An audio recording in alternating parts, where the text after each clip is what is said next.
Olá, começa agora mais um Frente a Frente. Hoje recebemos Dom Odelir José Magri, arcebispo de Chapecó. Estamos ao vivo para todo o Brasil e você pode participar. Envie sua pergunta, basta apontar a câmera do celular para o QR Code que aparece na sua tela.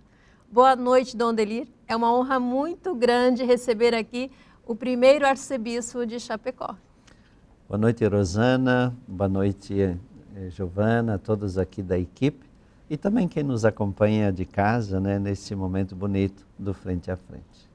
Dom Odelir foi elevado a arcebispo com a criação da nova província eclesiástica da Arquidiocese de Chapecó, em 5 de novembro, pelo Papa Francisco.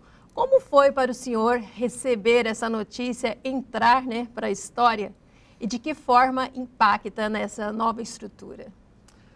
Então, foi um belo presente, né? Uma notícia importante para nós de Santa Catarina, o Regional Sul 4, com a elevação então de Chapecó, a Arquidiocese, e também da Diocese de Joinville, né?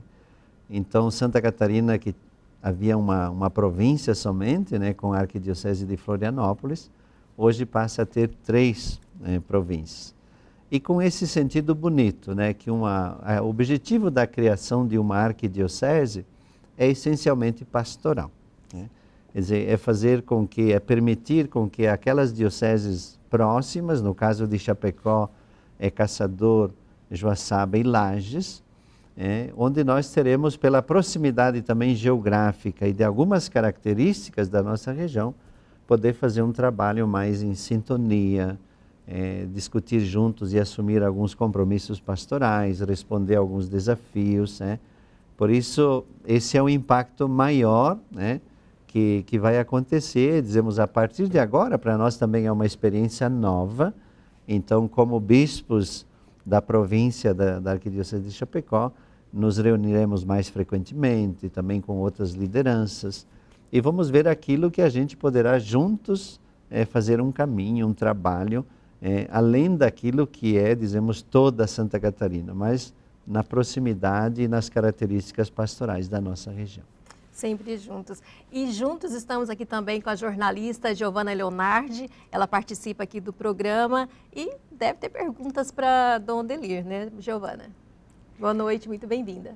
Boa noite, a minha saudação a Dom Odelir, a Rosana e também a você que está em casa acompanhando Frente a Frente. A primeira pergunta de hoje para Dom Odelir vem do nosso diretor de jornalismo, Luiz Antônio Monteiro. Paz e bem, minha saudação de respeito e carinho. Eu fico impressionado com o volume de obras teológicas e missionárias com carta apostólica, bula, documentos do dicastérios e da própria CNBB. Com tanta coisa para ler e estudar, o católico fica sem tempo para ler o Evangelho de Jesus. Como resolver a questão sobre ler, escutar e vivenciar o Evangelho de Cristo nos dias atuais? Obrigado, Paulo. Luiz Antônio. Luiz Antônio, não sei porque tem o nome de Paulo, hein, né? Luiz Antônio, inclusive jantamos juntos, né? Obrigado, né? Sim, a sua pergunta é interessante, né? Nós sabemos que a igreja tem sempre esse desafio da dinâmica da atualização da mensagem, né? Então, por isso, se a gente for olhar nas últimas encíclicas do Papa Francisco, né? Evangelii Gaudium, Sínodo sobre a Amazônia, sobre a família, sobre a juventude, agora o Sínodo sobre a sinodalidade, com os documentos conclusivos que chegam, os documentos da CNBB, as diretrizes, a Conferência de Aparecida e assim por diante, né? São sempre tentativas, esforços, discernimento para dizer como atualizar a ação evangelizadora da igreja para responder aos desafios atuais que nós temos e vivemos, né? E daí justamente, né, a grande preocupação que também a igreja vem tentando responder ultimamente com toda a ação da pastoral bíblico-catequética, né? O que fazer, como priorizar para fazer com que a palavra de Deus seja a parte central, né? Seja aquilo, dizemos, de mais importante que o cristão, que o católico tenha para ser lido, para ser... A palavra de Deus da Santa Missa de hoje, né, falava em comer o livro, né? que tem um paladar gostoso na boca, mas que pode ser amargo no estômago. Então, esse sentido de nos alimentar da palavra de Deus e de que ela seja a referência principal de qualquer ação pastoral, de qualquer plano de pastoral, de qualquer ação, dizemos, que a igreja desenvolve. Então, por isso, esse esforço atualmente para dizer que toda a necessidade de atualização e de contextualização da caminhada da igreja, que é importante, mas não pode ficar em segundo plano, ou não pode ser negligenciada a importância da palavra de Deus. Desse encontrar-se não com uma doutrina, ou com uma teoria, ou com alguns projetos bem formulados, mas de um encontrar-se com Jesus, que é a palavra, no fundo. Então, temos despertado, eu pessoalmente sinto isso, temos despertado ultimamente para essa importância, para esse valor. Claro que é um desafio para nós, mas temos crescido muito nas formações bíblicas, das nossas lideranças, as escolas catequéticas, as escolas bíblicas. Por exemplo, nós em Chapecó temos uma tradição bonita do CTPL, do curso de Teologia Pastoral para Leigos, onde a parte bíblica, dizemos, tem a sua dimensão importante nessa formação. Então, eu diria que o desafio é esse, crescemos na importância e no reconhecimento que todos os documentos que ajudam a atualizar a ação evangelizadora são importantes, mas se vocês repararem ultimamente, eles estão sempre permeados, ou cada capítulo dos documentos estão focados a partir de um texto bíblico, que tem como base, por exemplo, na catequese a samaritana, ou então os discípulos de Emaús, e assim alguns textos bíblicos que vão iluminando depois tudo aquilo que vai ser trabalhado no contexto do documento. E é focar então na palavra de Deus. E enquanto o senhor fala aqui, já está chegando pergunta, não é isso, Giovana? Sim, chegando pergunta de casa, a participação da Sônia Fernandes de Catanduva. Dom Odelir, o que é necessário para uma diocese ser elevada à arquidiocese? Arquidiocese. Boa pergunta, obrigado, Sônia. Então, são vários os critérios, E, olha, no contexto, por exemplo, de Santa Catarina, nós tínhamos em 10 dioceses uma única província, a Arquidiocese de Florianópolis, mais 9 dioceses. E na avaliação que nós vínhamos fazendo como bispos, pela distância geográfica, por exemplo, sair de Chapecó para chegar a Florianópolis são 600 quilômetros, então, pela distância geográfica e, sobretudo, pelo contexto pastoral. Uma coisa, por exemplo, para nós é a ação pastoral no litoral catarinense, que tem uma realidade característica. Outra realidade, mais ou menos, no centro do estado, com Joinville, Blumenau, Rio do Sul. E outra característica bem diferente as dioceses da Serra, Joaçaba, Laje, Chapecó e Caçador. Então, o primeiro critério é dizer como reorganizar esse estado, ou esse regional, para que as dioceses mais próximas possam fazer um trabalho, dizemos, tendo presente, então, um contexto de características mais comuns, mas também diminuir as distâncias, Sim, a questão de logística que tem também. logística, que tem um sentido econômico também. Você facilita a reunião de lideranças, do clero, dos bispos, etc. E depois também tem um critério de população ou de desenvolvimento da região. Então, por que Joinville e Chapecó? São as duas dioceses atualmente, que fora do contexto de Florianópolis, que já era arquidiocese, de maior população, de crescimento e desenvolvimento. A perspectiva, por exemplo, de Chapecó, que continua crescendo, mesmo se nós estamos lá quase na ponta também do estado, sabendo que hoje já tem essa perspectiva de nós pensarmos no contexto do Grande Oeste ou do Extremo Oeste catarinense, de criar mais uma diocese no sentido próximo da fronteira, lá em São Miguel do Oeste. Então, essas são algumas características pelas quais se decide e se diz, bom, tais dioceses ou em tais contextos pode-se elevar ao grau de arquidiocese para ser a referência daquela província eclesiástica. No sentido das vocações, quais são os trabalhos que a arquidiocese tem a planos? Olha, nós vivemos um momento, sim, de desafio vocacional no sentido de poucas vocações. dizemos, eu falo mais por Chapecó, mas não é diferente Caçador, não é diferente Lages, não é diferente Joaçaba. No contexto de Santa Catarina, nós temos Florianópolis, Criciúma, Joinville, que tem um número maior de vocações, certamente pelo próprio contexto local e experiência de igreja, etc. Mas nós, por exemplo, as dioceses da Serra Catarinense, vivemos um momento difícil do ponto de vista vocacional.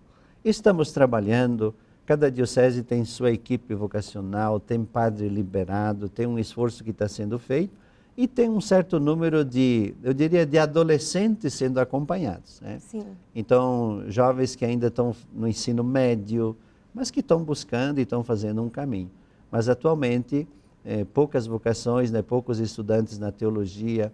Em Chapecó nós não temos ninguém atualmente na filosofia, né? Temos poucos iniciando, né, que é a fase do propedêutico, né? Mas na esperança que o trabalho que está sendo feito produzirá seus frutos, né? Por enquanto, eu uso a expressão assim, a gente faz a guerra com os soldados que tem, né? Por isso tem que ir adaptando. Nem todas as paróquias nós temos condições de ter padre presencial. Temos situações em que o padre da paróquia vizinha se torna o administrador da outra paróquia próxima, e depois os padres das paróquias vizinhas fazem entreajuda, fazem mutirão quando é necessário, para poder levar para frente o trabalho daquela paróquia, né? Na opinião do senhor, o que falta para aumentar a vocação, as vocações? Olha, é uma série de fatores, né? Por exemplo, nós podemos começar olhando que no nosso contexto, não só, mas especialmente do sul do Brasil, então as famílias têm 1 ou 2 filhos, né? Então a diminuição do número de filhos é um fator, né? Outro, hoje os jovens já desde muito cedo têm opções, diferentes opções, né, de escolha. Eu lembro quando eu entrei no seminário lá na minha cidade, em Campo Herê, os missionários combonianos tinham lá um seminário menor. Então a gente terminava na época a quarta série lá no interior e não tinha mais possibilidade de estudar, né? Então, querer ou não, o seminário era uma possibilidade de continuar, né? E por isso que na época nós éramos 70, 80 seminaristas, né? Daquele grupo grande, poucos chegaram, né? Não fomos muitos que chegamos a ser ordenados, mas num grupo tão grande, alguns seguiam para frente, né? Então hoje já é diferente, então tem outras possibilidades. Tem também o aspecto, dizemos que o estilo de vivência da fé, da experiência da comunidade cristã, do envolvimento desde criança, etc., também tem tido mais dificuldade, né? Então, infelizmente, hoje a gente fala que o sacramento do crisma é o momento de dizer, parece que a responsabilidade com a comunidade cristã acabou, né? E não acaba aí, pelo contrário. E não acaba, né? Seria o momento que começa, né? Sim. Então, são uma série de fatores, mas, claro, eu sempre digo, as vocações existem, né? Nós dizemos, a vocação é dom de Deus. Então, o grande desafio é como despertar, como motivar, como mexer com essa juventude, com as crianças, né? Para que eles também possam dar esse passo, né? E poder responder esse chamado. Eu acredito que a gente sempre vai passando por momentos mais difíceis, de falta, etc., mas dizemos, num aspiral, num ciclo também, e que Deus não vai deixar faltar, dizemos, vocações para a sua missão na nossa igreja, né? Amém. E vamos voltar então agora com a Giovana Leonardi, que ela tem mais participações. Agora, no Frente a Frente, a participação da correspondente da Rede Vida na Diocese de Cruz Alta. Olá, meu nome é Grace Posato, sou da Diocese de Cruz Alta, no Rio Grande do Sul, e a minha pergunta é: qual a tarefa mais difícil de um bispo? É cuidar do seu clero ou equilibrar as questões financeiras de uma diocese? Arquidiocese agora, né? Grace, você tocou em dois pontos assim bem cruciais, né? A gente diz que a primeira responsabilidade do bispo é de cuidar dos seus padres, né? Quer dizer, na verdade, o bispo é um pai, né? É um irmão, né? Mas é também alguém que, quando precisa, né, tem que tomar decisões, tem que fazer encaminhamentos, etc. Mas o clero, dizemos, é a menina dos olhos de um bispo, né? No sentido que a responsabilidade que a gente tem a nível de diocese, o trabalho partilhado, quer dizer, você não faz sem esse braço direito que é o clero. Hoje, sabendo que numa igreja sinodal, dizemos, as forças leigas, os ministérios também não tem que pensar a igreja sem eles, né?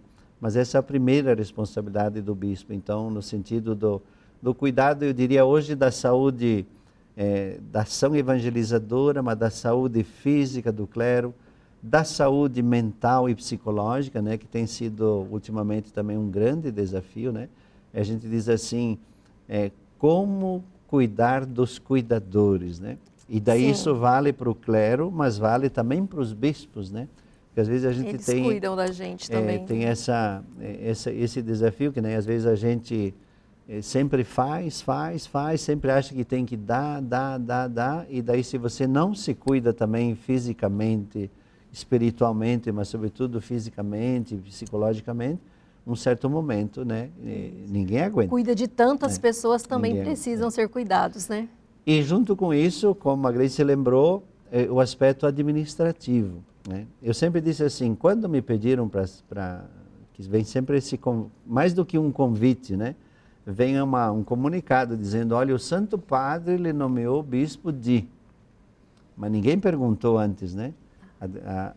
O comunicado vem assim, né? E daí você tem 24 horas para pensar, né? E só que quando a gente recebe aquele tipo de notícia, é como se você sai do ar, né? Você não sabe mais como... E daí tem uma questão de segredo pontifício, né? Você não pode falar com ninguém. Ai, meu Deus. Absoluto, total. É absoluto. E daí, claro, quando a gente dá uma resposta, você dá... Claro, porque nunca teve a experiência do que é ser bispo, mas você dá a resposta pensando na pastoral, né? Tá bom, eu vou ser bispo. A nível de uma diocese, vou ajudar os padres, vou ajudar o povo de Deus, vamos cuidar da pastoral, etc.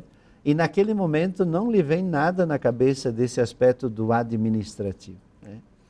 E daí quando você começa a assumir a responsabilidade, você se dá conta que o pastoral é verdade e é aquilo que dá mais alegria para um bispo, mas o administrativo é muito exigente, né? E sobretudo, ultimamente, por a facilidade que se tem do aspecto do governo, de Receita Federal, de acompanhar as coisas, que também tem o seu valor e é importante, mas essas exigências tomam muito tempo e preocupação daí do bispo, claro, nunca sozinho, mas com a sua equipe administrativa, o econômico, etc. Mas é um aspecto que exige bastante, né? Exige bastante. Então, são os dois aspectos, né? O clero, o administrativo, e junto com isso, aquilo que dá alegria, que é a visita às comunidades, a pastoral, o encontro com o povo de Deus, né? Exatamente. E nós não somos comunicados antes exatamente isso, para ter essa surpresa e alegria.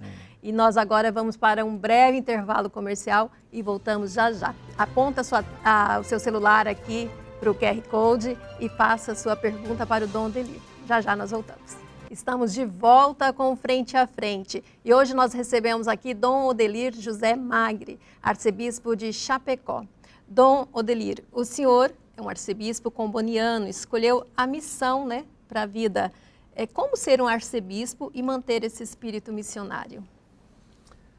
Então, eu sempre às vezes, quando eu penso na minha história, né? E, claro, eu na época, no início, nos anos 77, 78, quando eu entrei no seminário, aquilo que me chamou a atenção e aquilo que me atraiu para essa escolha de vida foi através dos missionários combonianos, né, que trabalhavam lá na minha paróquia de origem, né? E uma das coisas que, dizemos, numa palavra que sempre me fascinou era África, foi África, né? Porque São Daniel Comboni, que era um missionário lá de Verona, né, na época, então sempre sonhou em ser missionário na África e depois viveu a missão na África, Khartoum hoje, morreu lá, fundou a congregação lá, e depois eu consegui realizar esse sonho, ordenado padre em outubro de 92, e logo em seguida tive a oportunidade de ser missionário na República Democrática do Congo, né, na parte central da África. E foram 5 anos, né, de uma experiência difícil no início, né, sofrida, difícil no início, mas uma das experiências mais marcantes e mais bonitas da minha vida, né? Então, claro, é um mundo tão diferente, você chega, você aprende uma língua, tem que aprender uma língua local, né? Sim, Os costumes, a comida é diferente, tudo é diferente, o clima é diferente, etc. Mas depois você entra naquele mundo e naquela realidade e se torna fascinante, né? Você vive as primeiras experiências da malária, que é uma doença local, né? Que é o mosquito que transmite, etc. Mas depois você supera e vai vivendo a experiência da missão, né? E tanto é verdade que daí quando chega o momento de voltar, é um sofrimento voltar. Não quer mais deixar. A gente gostaria de continuar lá, etc. Até porque 5 anos, se a gente for olhar numa realidade assim, é tão pouco tempo, né? Então pessoalmente, eu tinha a impressão de estar iniciando, né? Entrar naquele mundo, naquela cultura. Já tinha aprendido mais ou menos bem a língua e tal, mas as exigências da missão fizeram com que eu voltasse, né? Para o Brasil, assim por diante. Mas aquilo marcou a minha vida, né? E depois onde eu estive, né, como formador dos estudantes de teologia em São Paulo, na paróquia lá em São Paulo, depois em Contagem, Belo Horizonte, no noviciado e na pastoral. Depois eu tive a graça de fazer parte também do Conselho Geral dos Combonianos, né? Sim. Então de 2023, aliás, 2003 a 2010, fiquei em Roma, né, no Conselho, e ajudando também no governo da congregação. E depois, quando eu estava lá, que fui nomeado bispo de Sobral, né? Mas para dizer, voltei para Sobral, depois de Sobral fui transferido para Chapecó. Então aquilo que mais chama a atenção na minha vida é que eu saí dali de Chapecó, dizemos, da minha diocese ou da minha paróquia lá em Campo Herê, porque o sonho era ser missionário na África, né? E vivi este sonho, vivi esta experiência.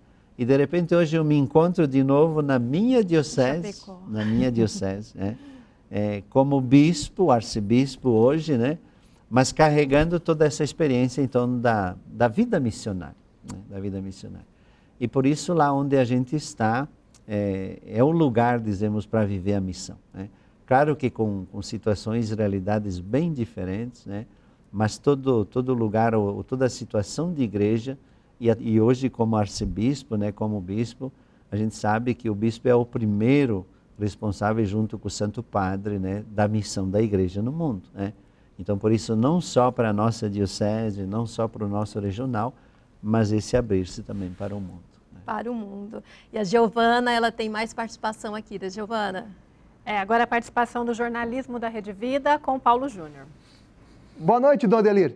Senhor arcebispo, o Brasil recebeu ao longo de sua história muitos missionários vindos de outros continentes. Como retribuir agora, hein, Dom Adelir? Boa noite, Paulo Júnior. Boa pergunta. E esse é o desafio da Igreja do Brasil. Eu sempre digo isso, olha, nós recebemos tanto dos missionários vindo de outros países, de outros continentes, e quando eu olho especialmente nós lá do oeste catarinense, né, ou de toda Santa Catarina, quantos missionários estrangeiros, né, foram nossos primeiros evangelizadores.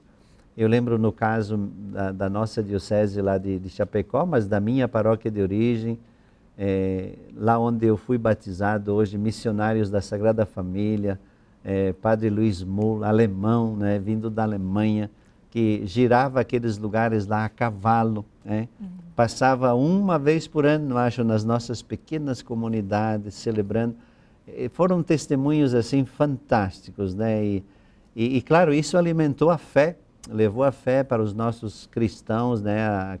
O povo da época, né? Os desbravadores que chegaram na nossa região. Então nós recebemos muito dos missionários. E hoje nós somos chamados a dar, como diz Puebla, né? Da nossa pobreza, né? O Brasil ainda, claro, tem, graças a Deus, a ajuda de muitos missionários, mas nós somos chamados a partilhar muito mais da nossa riqueza com o mundo. Eu sempre digo, a Itália, que é um país do tamanho de Santa Catarina, né, tem em torno de 17 mil missionários no mundo, né? Olha só. Nós no Brasil, com mais de Quantos 200 temos? milhões de habitantes, temos 2 mil e poucos missionários para o mundo. Gritante, né? Então, é o grande apelo, é o grande convite, essa abertura para o mundo de poder também dar mais missionários para a igreja do mundo, né? Nós vamos voltar agora com a Giovana Leonardi, que tem pergunta de casa, né, Giovana? O pessoal de casa está participando bastante, Dom Odelir. Eu vou registrar aqui a participação do Alexandre Venâncio, de Curitiba, que falou que o Dom Odelir tem o mesmo sobrenome da família do bisavô materno. Então, ele quis demonstrar esse carinho para o Dom Odelir. Eu também tenho aqui, de Sobral, o Maurício Aureliano, pedindo para mandar um alô para a paróquia de São Paulo Apóstolo e para o padre Ayrton e padre José Fábio. Conheço. E a pergunta de casa do Matheus Chimizo, da Parada Inglesa de São Paulo. Dom Odelir, qual a maior lição que o senhor aprendeu com as pessoas que encontrou ao longo de sua jornada como sacerdote? O que elas te ensinaram sobre a fé, a esperança e o amor ao próximo? Puxa vida, cada pergunta, né? Em primeiro lugar, meu abraço a todo Sobral, né? Meu primeiro amor, minha primeira diocese. Lembro com carinho o Padre Ayrton, falou também o Padre Paulo, acho, né? E todo o pessoal da paróquia São Paulo Apóstolo, mas todas as paróquias e todo o clero, o presbitério de Sobral, Dom Vasconcelos e liderança, né? Olha, das pessoas que eu tenho encontrado na minha vida, né? E se a gente for olhar desde o início até hoje, né? Então, quantas pessoas, né, fizeram parte da história da gente? Algumas que a gente lembra mais e outras talvez que a gente, de algum modo, marcaram a vida da gente, mas... está guardado no coração. Está guardado no coração, a gente nem lembra assim de modo tão marcante. Mas sempre foi, né, esse sentido da proximidade, do carinho, do apoio, né? Às vezes nós, eu digo pela minha experiência como bispo, né, nós temos até dificuldade de demonstrar quando a gente não está bem, né? Porque daí tem um aspecto, né, que a exigência é como se a gente tivesse que estar 24 horas por dia sempre bem, né? Sempre bem, sempre sorrindo. E nem sempre, né? E nem sempre lá dentro corresponde, né? Porque a gente passa pelas dificuldades, pelo cansaço, pelo desânimo, e dependendo do tipo de situações que você está vivendo naquele momento, né? Às vezes problemáticas difíceis também de tomar decisão. Então isso mexe com a gente afetivamente, emocionalmente, psicologicamente, etc, né? Mas aquilo que eu mais admiro é nesse sentido, né? Então pessoas que foram proximidade e apoio nesse sentido mais humano, né? Mais humano, mas também de experiência de fé, né? Então, esse aspecto, às vezes, de você encontrar alguém que, mesmo não sabendo de tudo que você está vivendo, mas que diz assim, olha, estou rezando por você, não está sozinho, estamos juntos, né? Ou então, diante de alguma situação, isso eu tenho claramente algumas pessoas que me dizem assim, vai com calma, né? Coloca nas mãos de Deus, né?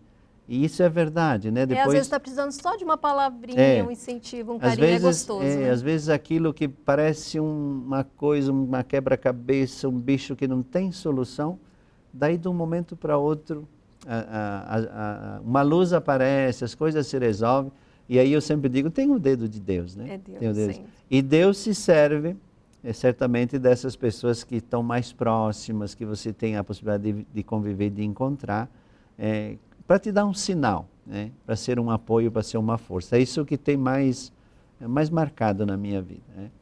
E daí não devo deixar de dizer também que algumas situações de pessoas que nos fazem, eu diria, nos fazem sofrer, né? Por algum motivo, né?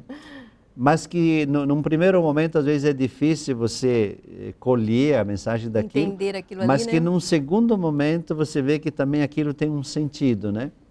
Te preveniu para alguma coisa, te ajudou a ver de um outro jeito alguma situação, né? Então eu digo, nada acontece por acaso, né?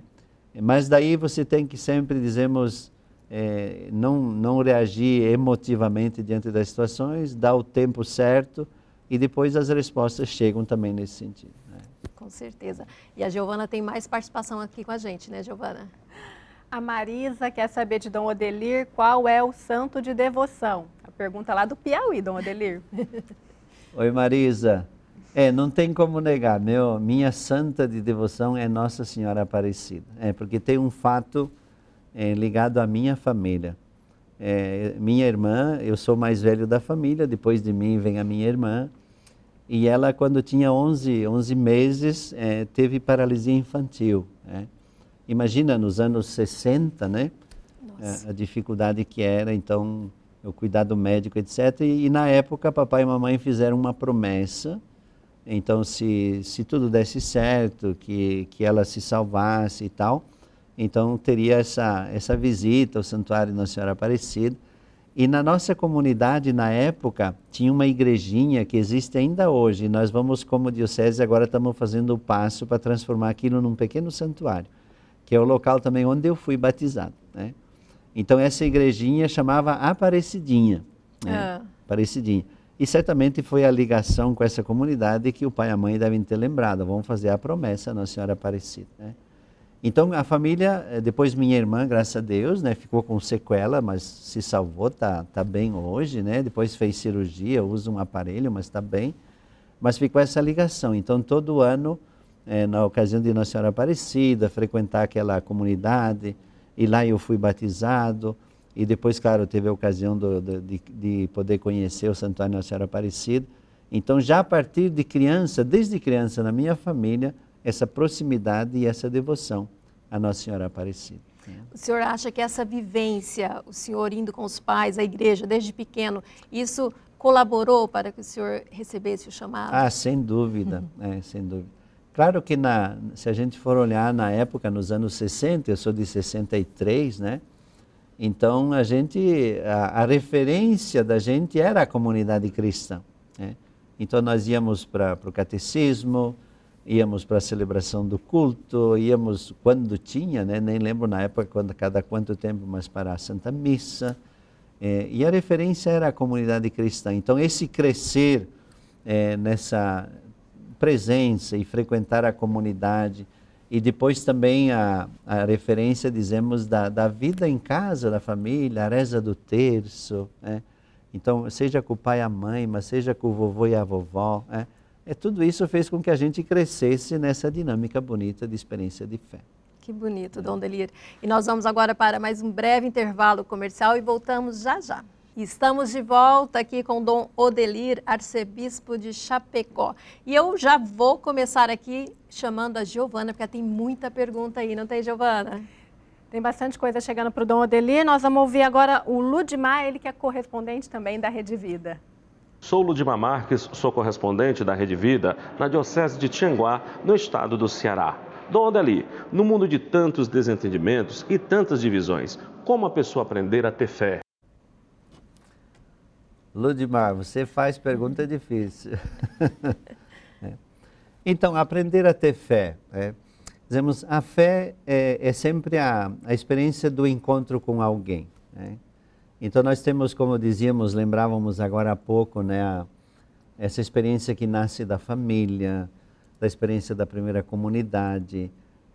Então, isso reforça, né, ajuda, né, a gente a crescer e assumir essa atitude, né, da relação com Deus, né, e que isso ilumine e dá força na caminhada da nossa vida, né. Então, acho que o aprendizado da fé vem começando por essa realidade básica da vida de cada dia, na nossa casa, na nossa família, e a comunidade cristã que a gente pertence também nos ajuda. Nós sabemos que hoje, talvez nem tanto, mas a escola é um espaço, né? Sim. Eu lembro quando, no meu tempo da escola primária, meu Deus, né? A primeira professora, que depois às vezes coincidia com a primeira catequista, mas há sempre aquele momento de oração na escola, etc., né? E depois um outro aspecto que para mim é importante são as situações da vida, né? Então, isso aqui vale, eu acho, essa expressão que diz, né? Ou a gente aprende por amor ou pela dor, né? Então, muitas situações da vida levam a pessoa a encontrar aquilo que, no fundo, a pergunta é o que é essencial na vida, né? O que conta, o que é importante. Então, aquelas situações imprevistas que acontecem, da perda de alguém, de um acidente, de uma situação de sofrimento, ou de situações em que você se encontrou com o limite da vida, né? Então isso passa a dar uma redefinição, passa a dar um novo sentido e não tem como, né? Entra nessas realidades a dimensão da transcendência, né? Por mais que a pessoa depois escolha uma religião ou outra, etc., mas a pessoa entra nessa dinâmica de dizer, olha, essa vida não pode ser só aqui, né? Não pode se reduzir a esse aqui e agora. Tem que ter alguma coisa a mais, né? E isso nos abre para a transcendência, nos abre para Deus, né?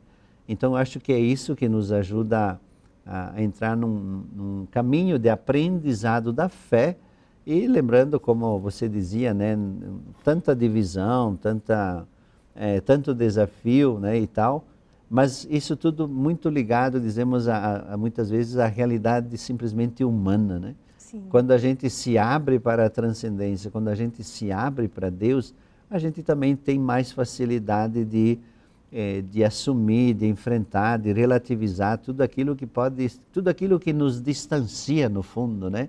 E que cria essas divisões, cria separação, cria não sei o quê. E é Deus que nos aproxima, é a experiência da fé que nos faz ser mais solidários e nos abrimos para a comunhão.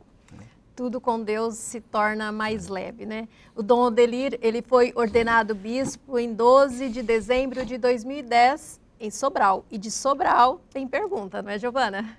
Sim, tem pergunta, Dom Odelir. É do Júlio Félix. Ele pergunta qual a sua programação pastoral nessa nova etapa da Igreja de Chapecó. Eu só quero aproveitar a pergunta dele, Dom Odelir, e que o senhor falasse da programação especificamente do Jubileu da Esperança. A Arquidiocese já está trabalhando o Jubileu da Esperança? Sim, então das orientações que nós temos, né, que vem também da Santa Sé e depois da CNBB, então tem toda uma programação que já a gente viveu o ano passado com o estudo dos documentos oficiais do Concílio, né, as 4 grandes constituições. Depois esse ano, que é o ano da oração, né, então com todo o material também que a CNBB preparou, os famosos livretos, né, com os diferentes temas. Então isso tem sido trabalhado nas nossas paróquias, comunidades, né, e agora a preparação para o ano que vem, que é o ano da chamada peregrinação, né? Então, vai ter uma série de peregrinações para Roma, né? Sim. Acho que chega em torno de 30, eu acho, né? Dos diferentes grupos, tem a dos bispos, tem a dos jovens, sei lá, tem tantas peregrinações, né? E porque também a Porta Santa, né, vai ser somente em Roma, né? Papa Francisco abriu uma Porta Santa num presídio, né? E vai ser, eu acho, nas grandes basílicas de Roma, né, a Porta Santa. E daí, a nível nacional, então foi pedido que tenha uma programação mínima, né, para a gente concentrar a peregrinação, então, em nível das nossas dioceses, né. Aproveitando romarias que a gente tem. Nós, por exemplo, em Chapecó, temos o ano que vem, vamos para a 8ª Romaria Vocacional, no final do mês de agosto. Então, nós vamos conciliar como uma grande peregrinação diocesana, Romaria Vocacional. Junto com isso, o plano que nós vamos, em vista dos 70 anos, nós lançamos o projeto de plantar 70 mil árvores, né? Pensando que também maravilha. no desafio da casa comum, Sim. né? Com o lema Eu Faço a Diferença, nesse envolvimento da catequese, da juventude, das comunidades, das escolas, né? Então essa dinâmica bonita, né? E depois, claro, momentos celebrativos com os diferentes grupos, ministros extraordinários, a preparação, por exemplo, dos catequistas para o ministério, né? Então nós vamos ter toda uma preparação que vai começar no início do ano e que vai culminar com a festa de Cristo Rei, que nem domingo próximo, né?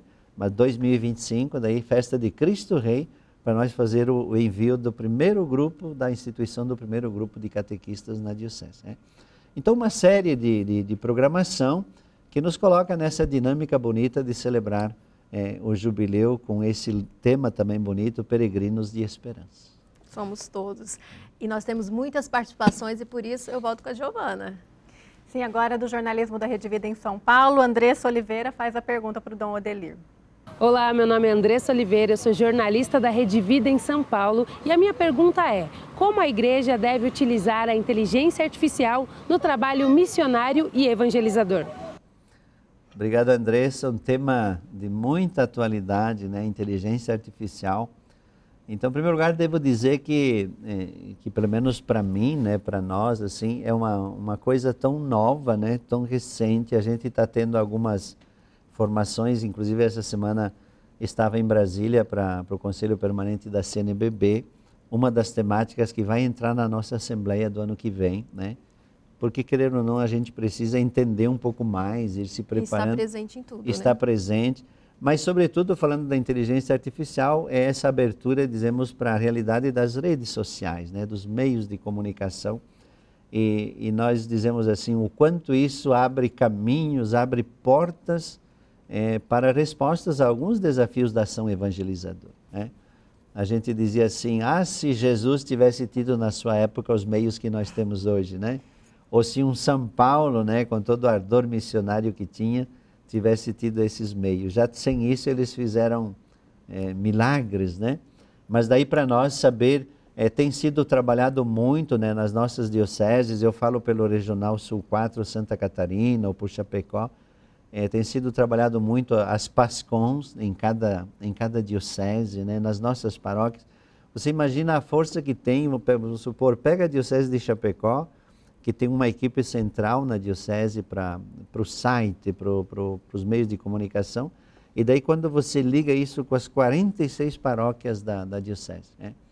Então você cria uma capilaridade, você cria uma rede. E é tão instantâneo, né? Nossa, e você está quase não, ao vivo você chega nas pessoas, nas casas, especialmente no meio da juventude, né? Então isso tem uma força e tem uma capacidade que muitas vezes a gente não se dá conta, né? Mas temos consciência, né, da importância disso, da atenção que temos que dar a isso, e naquilo que é possível estamos procurando investir e ter gente capacitada, envolver os nossos jovens, que às vezes temos essa dificuldade, os jovens não participam mais da igreja, os jovens não tem mais grupo de jovens, não sei o quê. Mas se você abre um espaço nesse meio para eles... Tecnologia, internet, mandam muito bem. E se tornam missionários, dizemos, das redes sociais, e isso é muito bonito, né? Muito ativos. Giovana? Acho que o Dom Odelir já respondeu um pouquinho a pergunta de Salvador, que é do Gleidson da Mata, Dom Odelir. Qual a principal missão da Igreja Católica hoje no Brasil como um todo? Porque vemos hoje uma realidade na Igreja da Bahia, é um esvaziamento das nossas igrejas, como um todo. O que devemos fazer para resgatar a juventude? Já está um pouco meio que respondido, né? Isso, boa pergunta. Mas é sim um grande desafio esse hoje da juventude ou das juventudes, né? Porque, claro, o esforço a ser feito, né, nesse sentido para a evangelização e o envolvimento da juventude é que os jovens, você precisa envolvê-los, né? Qualquer coisa que você queira fazer, então eles querem ser sujeitos, querem ser coenvolvidos, querem participar. E daí tem que se abrir espaço para essas novas situações. Eu vejo lá na realidade de Chapecó, por exemplo, mesmo com tantos desafios, mas tem algumas coisas, né? Como é que diz agora, esse tipo de programas, as trilhas, né?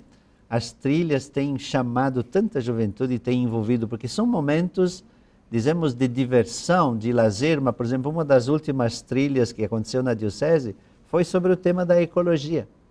Então, ao mesmo tempo que os jovens se divertiam e brincavam e cansavam, porque um dia todo chegam no final do dia, mas em cada etapa da trilha foram estudando o tema meio ambiente, do meio ambiente, a casa comum, né? É saber pegar nos pontos certos. Nossa Senhora.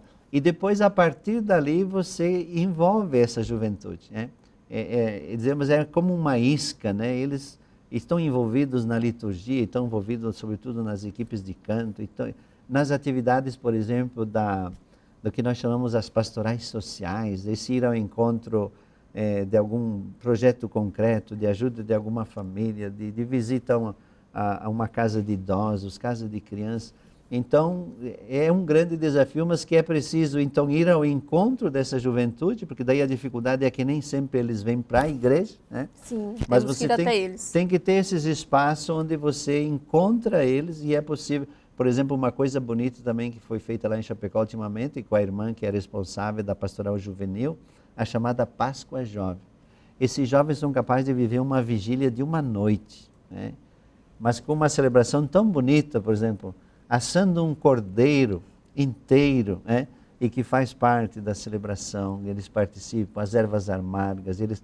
Incrível, aqueles jovens, eles nunca mais vão esquecer aquilo, né?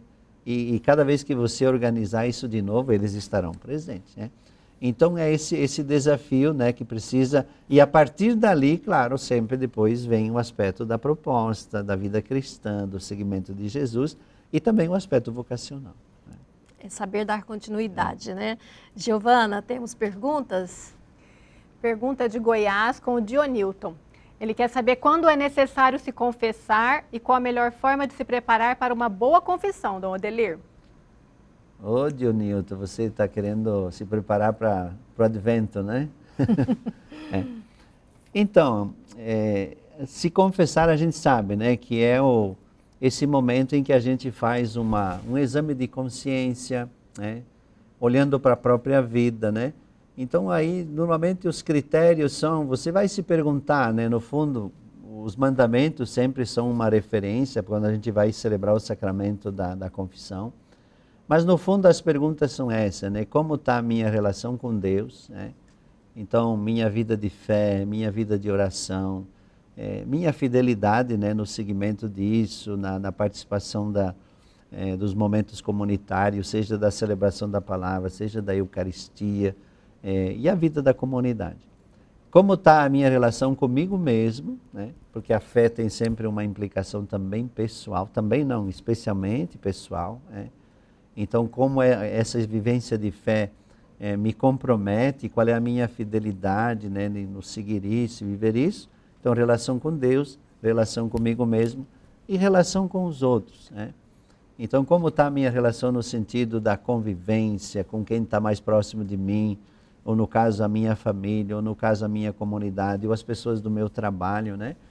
E como está, sobretudo, então, nessa relação com os outros, minha capacidade de não ser insensível, né? De perceber as necessidades, de um gesto de solidariedade, de ajuda de quem precisa, etc. E hoje, na vivência da nossa fé, nós não podemos, temos que incluir na relação com os outros também a mãe natureza, a casa comum. Como está, qual é a minha atitude em relação à casa comum, né? O cuidado da natureza, então, no pequeno lixo que eu jogo fora, no como eu consumo água, sei lá, são pequenos gestos, né, mas que nos responsabilizam na relação do cuidado da casa comum, né? Que são pequenas ações, mas que implicam depois no concreto do cuidado da natureza. Então isso que nos ajuda depois a viver esse momento de encontro no sacramento da reconciliação, né? E claro, situações que a gente sempre diz, né, aquelas confissões normais dos pecados leves, né, ou situações então dos pecados mais graves, que daí é importante mesmo antes de aproximar da comunhão, que a gente viva essa experiência da confissão auricular, né, pessoal, né? Nem sempre é fácil de encontrar sacerdotes disponíveis, né? Sobretudo quando a gente olha que nem nós temos paróquias, né, com 60 comunidades, como é que o padre faz, né? Para atender ou pelo menos dar a mínima atenção a toda essa realidade. Mas tem que fazer que nem a viúva insistente, né? Bate, bate e a porta vai se abrir. Né? Com certeza. Giovana, e nós temos participação agora de Brasília. Isso mesmo, Brasília que também quer saber da juventude, Dom Odelir, se a jornada da juventude é um chamado para atrair mais jovens para a missão evangelizadora.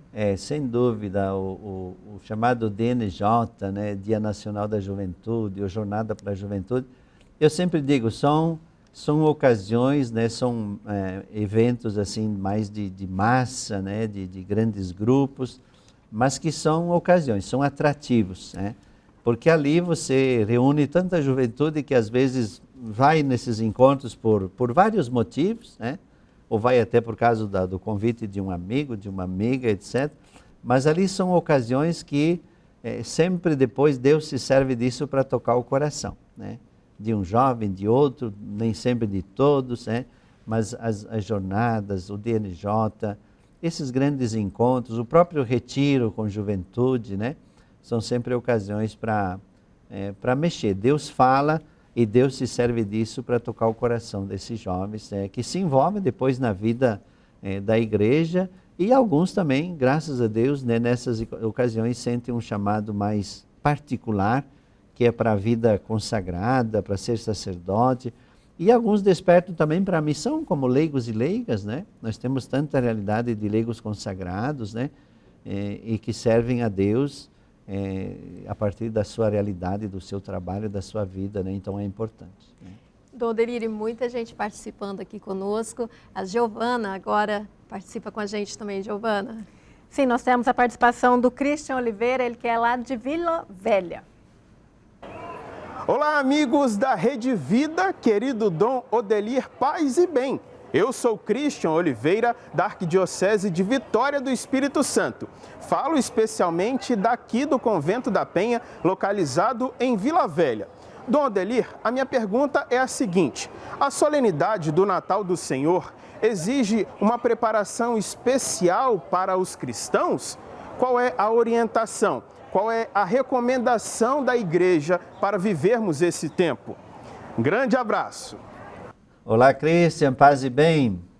Vitória, né? Vila Velha, acho que ele falou. Isso, Espírito Santo. Espírito Santo. Sim, o tempo do Natal, assim como para a Páscoa, né? Nós temos o tempo da Quaresma. Para o Natal, nós temos o tempo do Advento. Domingo, com Cristo Rei, concluiremos o ano litúrgico deste ano e iniciaremos o tempo do Advento. E já justamente o tempo do Advento tem essas semanas que precedem o Natal como tempo especial de preparação. Né?